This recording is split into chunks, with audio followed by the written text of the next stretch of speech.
오늘은 이름조차 없는 이름이라는 본문을 가지고 나눠보도록 하겠습니다.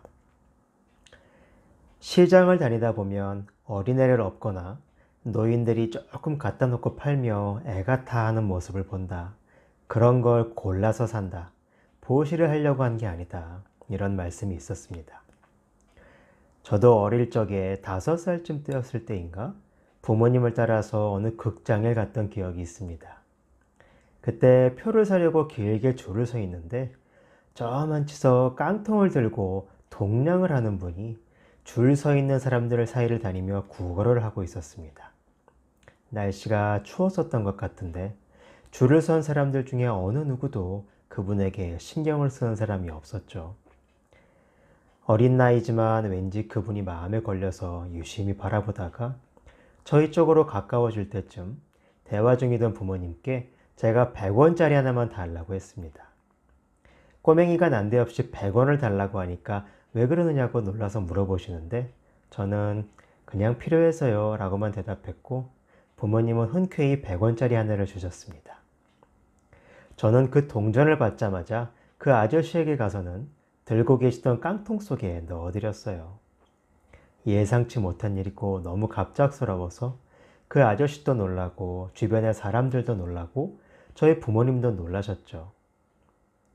잠시 멍하게 서 계시던 그 아저씨는 저희 쪽으로 오시더니 깡통에서 100원짜리를 다시 꺼내서는 제 손에 쥐어주시며 마음만으로도 정말 고맙구나 하면서 웃어주셨어요. 그러자 갑자기 주변에 있는 사람들이 모두 지갑을 꺼내기 시작하더니 그 아저씨의 깡통에 한 푼, 두 푼 돈을 넣어드리기 시작하는 거예요. 그 모습을 지켜보시던 부모님께서 제 머리를 쓰다듬어 주시며 참 잘했다 칭찬을 해주셨고 가까이 있던 다른 분들도 착하고 아이가 훌륭하다며 같이 칭찬을 해주셨죠.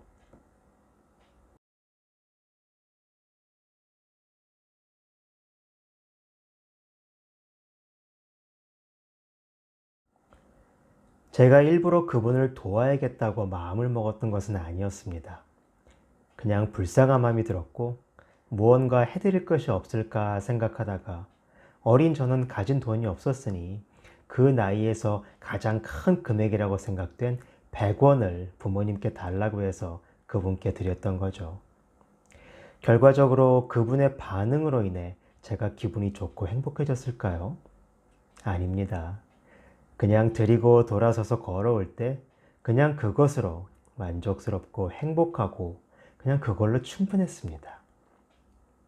또 다른 주변 어른들에게 이 아저씨를 좀 돕자고 말을 한 것도 아니었지만 결과적으로는 어린아이 하나가 진심에서 우러나와 했던 선한 행동 하나가 모두의 가슴속 양심에 종을 울리고 무관심하게 굳어있던 마음을 열게 하는 열쇠가 된 것이 아닐까 하는 생각을 합니다.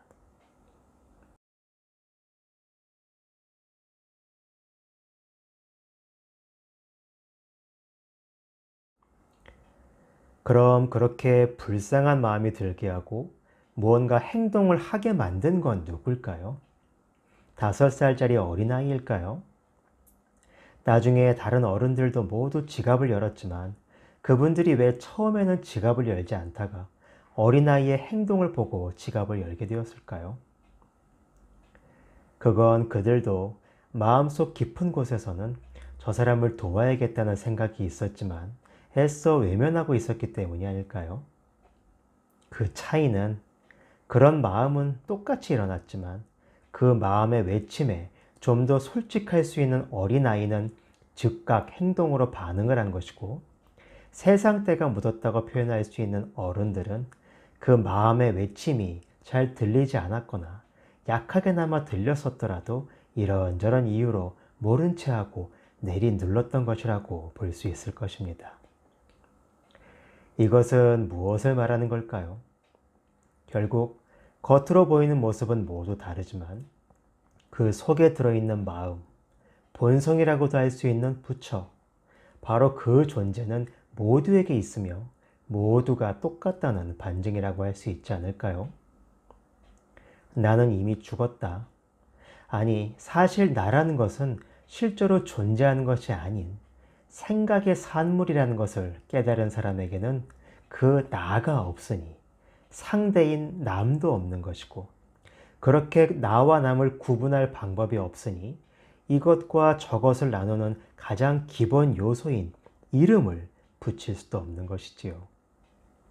그러나 그럼에도 불구하고 또한 모든 것을 각각 같은 것이 하나도 없이 나누고 구분하여 부르고 인식하고 활동하게 하는 원래의 근본 존재, 어느 것에서 종속되지 않는, 이름을 지어줄 뿐 스스로 어떤 이름으로 구속되거나 성질이 규정되지 않는 그 존재 안에서 우리는 모두가 본래적으로 하나이고 한 몸이고 한 부처인 것입니다.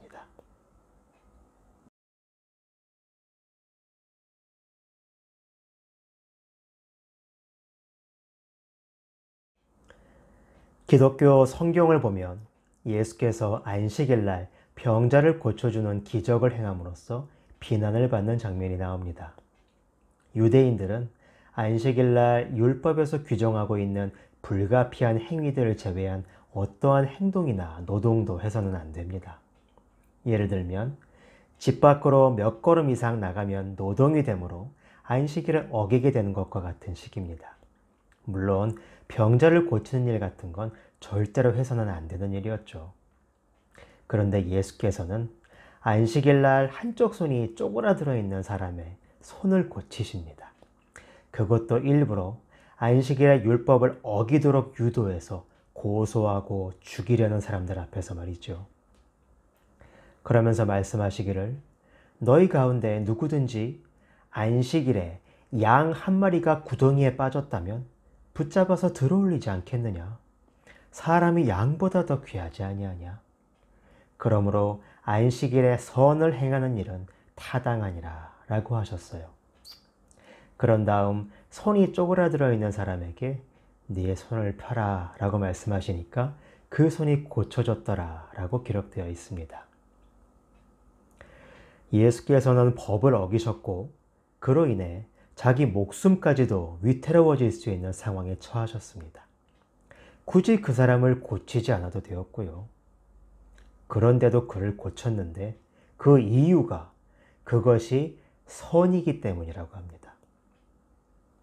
여기서 예수께서 말하는 선이란 사람의 기준으로 하는 일련의 착한 일이 아니라 나의 내면의 양심에서 지시하는 일을 말하는 것이고, 그 목소리에 즉각적으로 순종하여 나의 안이나 모든 주변 여건이나 상황을 따지지 않고 담대하게 행동에 옮기는 것이야말로 진정한 함이 없는 함이라고 할 수 있겠습니다. 내 안에 그가 만든 상황에서 그가 보기에 선하고 옳은 일을 그가 만든 나, 일종의 종을 통해 하는 것이므로 바로 이것이야말로 내가 한 것도 없고 해야 할 것도 없으며 무엇을 일부러 할 것도 없다는 뜻이 아니겠습니까?